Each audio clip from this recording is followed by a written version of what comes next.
Praise the lord. హల్లెలూయా. దేవునికి మహిమ కలుగును గాక. నా ప్రియ సహోదరి సహోదరుడా, యేసుక్రీస్తు నామములో మీ అందరికీ నా హృదయపూర్వక వందనాలు. ఈరోజు ఒక చక్కటి మాట మనము పరిశుద్ధ గ్రంథం నుండి ధ్యానించుకుందాం.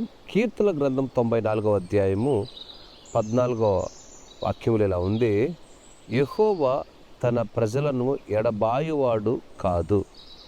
ఎంత చక్కటి మాట ఉందండి. యెహోవా తన ప్రజలను ఎడబాయువాడు కాదు. తన ప్రజలు, చాలామంది క్రైస్తవులు మిస్గైడ్ చేస్తున్నారు. మేమే దేవుని పిల్లలము, ఇంకా మీరు అన్యులు, మీరు వేరే, మీరు అలాగా ఇలాగా సో అంటూ ఉంటారు. అయితే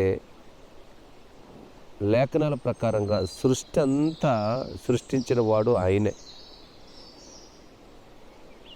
ఈ సృష్టిలో ఉన్న ప్రతి ఒక్కరూ ఆయన బిడ్డలే, దేవుని పిల్లలే అండి. దేవుని పిల్లలే. కాకపోతే వారు ఇష్టానుసారంగా వారి భూలోకంలో ప్రతి ఒక్కరు జీవిస్తున్నారే తప్ప,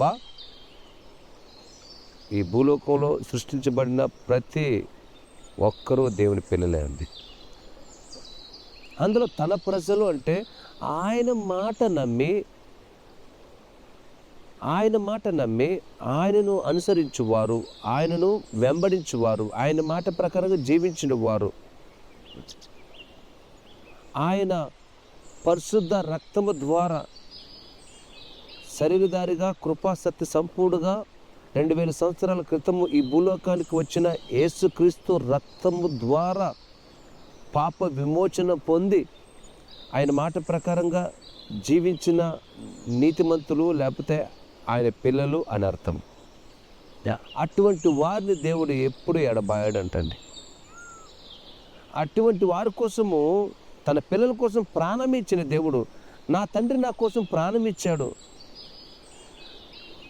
నేను దారి తప్పి జీవిస్తున్నాను, నేను ఈ లోకంలో పడిపోయాను, ఈ లోక పాప ఊబిలో పడిపోయాను, మరలా నా తండ్రి నా కోసము నా శిక్షను, నా పాప దోషములన్నిటిని భరించి నన్ను విమోచించాడు అని నా తండ్రి అని స్వీకరించిన ప్రతి ఒక్కరు ఆయన ఎడబాసే దేవుడు కాదు. వారికి కష్టాలు, శ్రమలు, ఇబ్బందులు ఎన్ని చుట్టుముట్టినా వారిని అట్టి వాటి నుండి విడిపించే దేవుడు, వారితో ఉండే దేవుడు, వారిని కుడిచేయి పట్టుకునే దేవుడు, వారు ముందుండి నడిపించే దేవుడు, ఒక కాపరిగా వారిని రక్షించే దేవుడు. అట్టి వారిని ఎప్పుడు ఎడబాయడండి. నా ప్రియ సహోదరి సహోదరుడా, దేవాది దేవుడు అంటున్నాడు ఈరోజు నిన్ను చూసి, తన ప్రజలను ఆయన ఎప్పటికీ ఏనాటికి ఎడబాయడండి. మనం ఆరాధిస్తున్న దేవుడు ఎడబాయని దేవుడు. మనం ఆరాధిస్తున్న దేవుడు మనతోనే ఉండే దేవుడు. ఆయన ఇమ్మానుయేలుగా సదాకాలం నిత్యము మనతో ఉండే దేవుడు, మన కాపాడే దేవుడు, మన సంరక్షించే దేవుడు, సాతాను చేతిలో నుండి మనని, లేకపోతే శత్రువు నుండి మనను కాపాడే దేవుడు, ఎడబాసే దేవుడు కాదు. ఈరోజు ఎడబాసే వారు చాలా ఉన్నారు.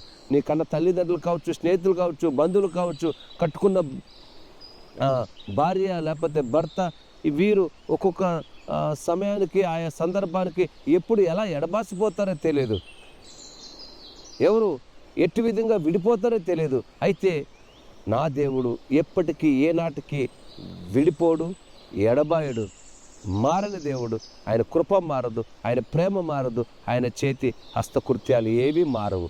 మారని దేవుడు, మారని ప్రేమ, ఏకైక దేవుడు నా ప్రభువైన యేసుక్రీస్తు మాత్రం. ఆమేన్. ఈ వాక్యం ద్వారా ప్రభువు మిమ్మల్ని దీవించును గాక. ప్రార్థన. పరిశుద్ధ గల మా తండ్రి యేసయ్యా, మీకు వందనాలు, స్తోత్రం. గొప్ప దేవుడు, సర్వశక్తివంతుడు నాయన. ఇదిగో ఆయన నిన్ను ఎడబాయడు అని ప్రభువా 94:14 మేము చూస్తున్నాం కీర్తన. అలాగే తండ్రి ప్రభువా, ప్రతి ఒక్కరూ నాయన నిన్ను ఆశ్రయించి నీ మాట ప్రకారం జీవించి నీ ప్రేమను ప్రభు నిన్ను హత్తుకొని జీవించే కృపను దయచేయండి. అటువంటి వారిని ఎప్పుడూ ఎడబాయకుండా వారిని సంరక్షిస్తూ పోషిస్తున్న గొప్ప దేవుడు నాయన. ప్రతి ఒక్కరిని దీవించండి, ఆశ్రయించండి. యేసు ప్రభు నామములో ప్రార్థిస్తున్నాను తండ్రి. ఆమేన్.